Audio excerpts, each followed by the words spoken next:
Now, something else, you may say, actually, I am someone who would love to take a gap year. Doesn't need to be 1 full year, could be 3-4 months. They call it a gap year. But I do not necessarily feel I'm ready for that.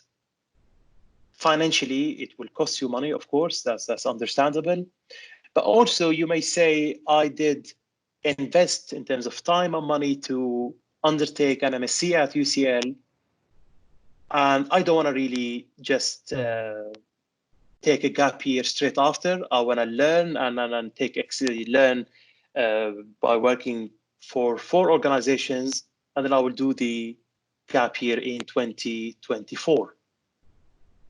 But the idea, back to all the points I've mentioned, is all about this proactivity, is all about begin with the end in mind and setting the goal quite early on. Is if you do set that goal now, to write it clearly, to say 2024, I will be sailing across Europe, if you are someone who's keen on sailing. What would happen is, the moment you start to earn money and work, because you have set that goal, you would naturally start to save up for your bigger dream.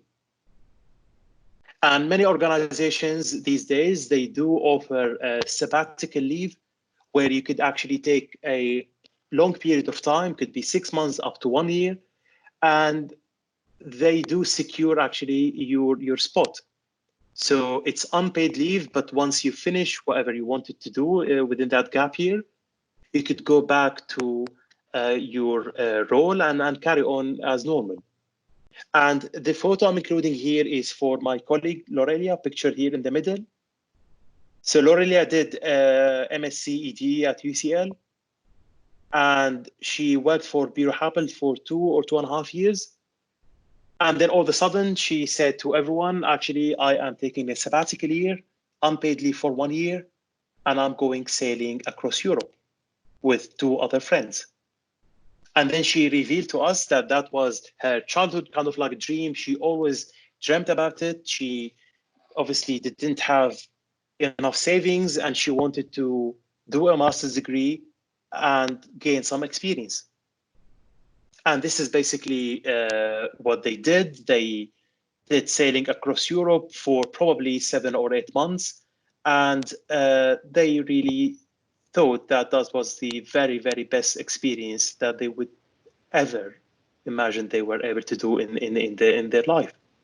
If you want to know more about it, this is their Facebook page, and you could just find more details about it there. And something else linking to looking at other things, I am not someone who would ever read the New Scientist. But one day last year, it was a sunny day, and I wanted to pick up any magazine from the supermarket. And I really like the title here, the Outsmart Your Brain. That was the very, very first time I have ever bought and read New Scientist. And there are so many interesting articles, and the article there is really exciting and interesting. But what I loved about it is the ending paragraph. So what they suggest in there is, if you wanted to eat better, do an exercise class. Their idea is, if you wanted to do one, if you have one goal, there might be different ways to achieve that goal, by not necessarily being very prescriptive about that goal. And they conducted a study of few 6,000 people, and they did find actually that people who managed to increase their exercise, they naturally started to eat healthy, rather than just like following a healthy diet. And this is something that I really loved, and I started to really kind of like consider implementing that in various aspects of my life. And I will give you really a concrete example in here. So if your ultimate goal, or not ultimate, if one of your goals at work is to become a confident speaker, or to become someone who actually could present confidently in front of clients. So some people may do the obvious thing by going to client meetings, by presenting more, by attending maybe an in-house training session about the presentation skills and all of that. But actually, if we want to stick to the article's finding, you could be doing something completely different. You could go and attend acting, theater acting classes, and that will indirectly help you become a better presenter at work. And that is something I do know many people who did it, and I did that myself over the past like few years, and I think it has plenty of benefits. Because you, once, if your goal is to present better and you go to clients and start to present and learn from the failures and mistakes, there is nothing wrong with that. You would learn, you would become a better presenter. But if you take the alternative approach by actually going to attend theater classes, what they do is they put you in front of audience. Those audience could be your client. They focus on your voice, on the tone of your voice. They do focus on the breathing techniques, on posing as you speak, and then once you think. They teach you all the professional skills that they use for, or that they teach for actors. And if you do that, this will indirectly help you present better at work. Plus, you have added something else to your hobbies or passions or whatever, which you may enjoy acting, and you start to say, you know what, I will carry on taking the acting classes, not for this only benefit, but for further things. And if you look on Eventbrite, you may find various classes across London, or a place called City Lit. And the great thing is, on Eventbrite, you find so many public speaking classes, acting classes, or whatever, available for, like, I don't know, they give you 1 or 2 sessions for free. So you may go to a 3-hour session completely for free. Should you like to continue, then you pay for the course. If you didn't like it, you may have learned from that session, and you may just find another course that is suitable for you. And this is also something really interesting to consider. I mean, as a human beings, we live in societies. We have always this pressure. You go through life. You go through intensive years of education, and we are always adjusted to be polite and nice and accepting things. And the default is always yes. I mean, can you help me? Yes, of course. Can you review my CV? Yes, of course. That's the natural human reaction, which is a great quality to have. But obviously, I mean, you've got other people who may disagree. One of them is Derek Sivers. He says, in life, or in certain things in life, the default actually should be no, unless it's something that you would feel, you have that gut feeling that this is hell yeah. Obviously, do not interpret that in a misinterpret that. That doesn't mean if your partner or friend or whatever, someone asks you for help, and if you don't feel excited, you've got to say no. That means if you are having a very, very busy day at work, and for example, your boss would pop in and say, I've got a very urgent thing for you, practice saying the no, but not the rude no, not to say, no, I am not doing it. Just asking the question without saying, blindly yes. Say, as you may know, actually, I may need to stay extra spend extra time today. I may need to leave late tonight to finish this particular urgent report. Could your pressing matter wait until tomorrow? Could we discuss that for 5 minutes, and then I could let you know if I am able to pick it later today?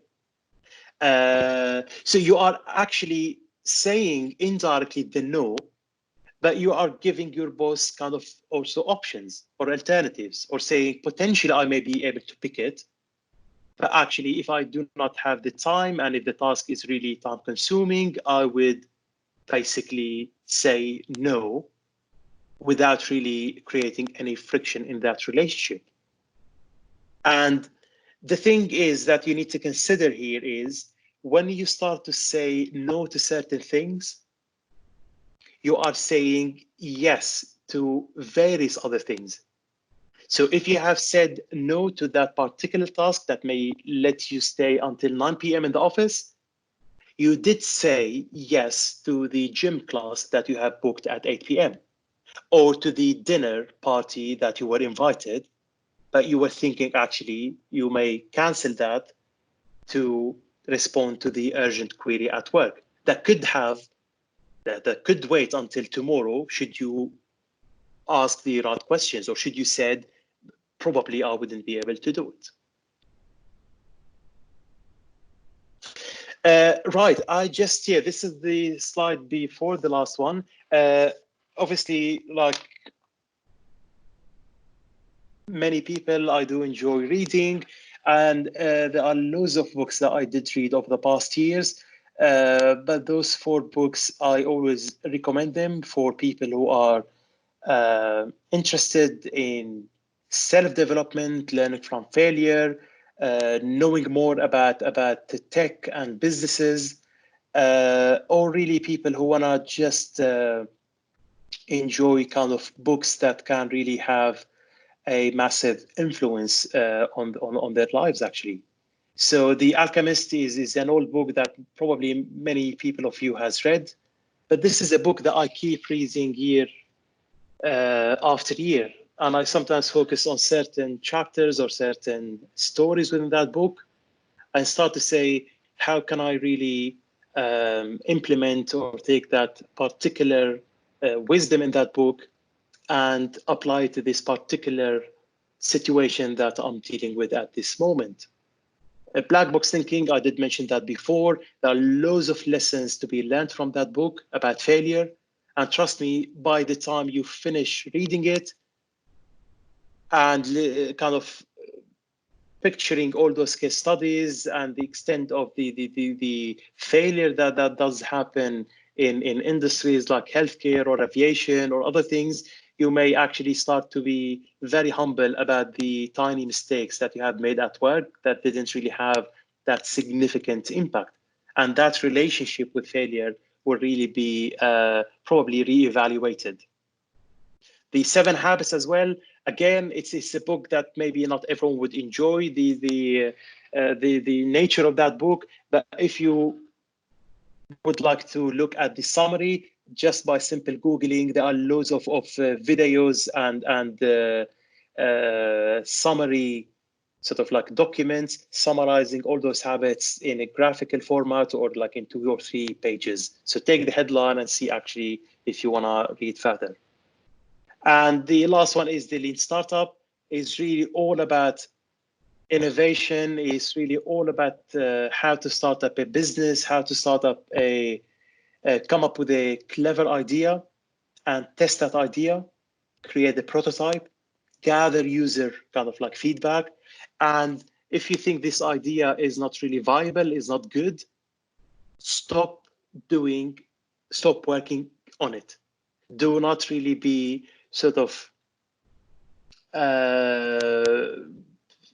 very, very persistent that this idea will work.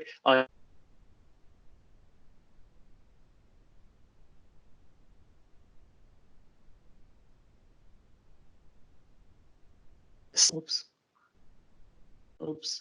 Hopefully, yeah, we're back on. Yeah, start with building what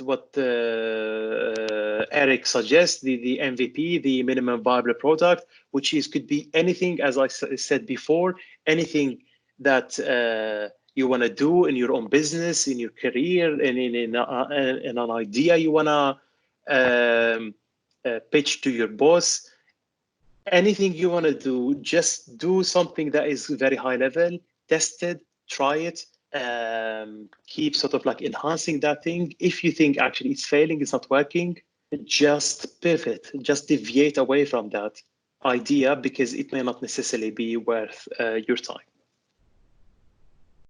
The very, very final slide is a quote that you may have heard in the past by John Kennedy, is a rising tide lifts all boats. And obviously, it was said in a context of economy, when the economy is booming, basically every single person, every single business, every single country will benefit and flourish. But in this instance here, let's try to tailor it to job hunting or career fulfillment or any of the things that we talked about. You could be really the person raising the tide. You could be the person actually supporting your colleagues, your friends, to really write a better CV. If you were someone who managed, or it did happen that you were ahead of your colleagues and you managed to go to 7 interviews and you didn't get any of the opportunities, be the kind person who would really help others actually and say, you know what, I did go for those interviews and here are my lessons. I did write all the notes after each interview. I'm happy to share them with you, and I'm happy to share with you extra information about the experience I did have. And do not have this feeling that actually, if you do that, the opportunity will be taken away from you. It will not, because maybe that person would be a better fit for that role in the organization. And once they go there and they progress their career, they will never ever forget that favor. And they might be the people actually telling you that this organization is great, I will be helping you to join. Or could be that person telling you, actually, I am not having the best experience. Let's both work together again. And now I have more experience than you. We can, team up together and find the right organization together. So do not really worry. Yes, we are now facing tough times, but obviously those tough times are temporarily, and I think they will be. It will be really a nice reminder for all of us during this quarantine time to know actually what we could do differently to enhance, our career, to be a better person, to utilize technology better, to focus on other things that you could do when the economy is down, while you're keeping really happy and excited. And that brings my presentation to an end. Thank you, everyone, for listening.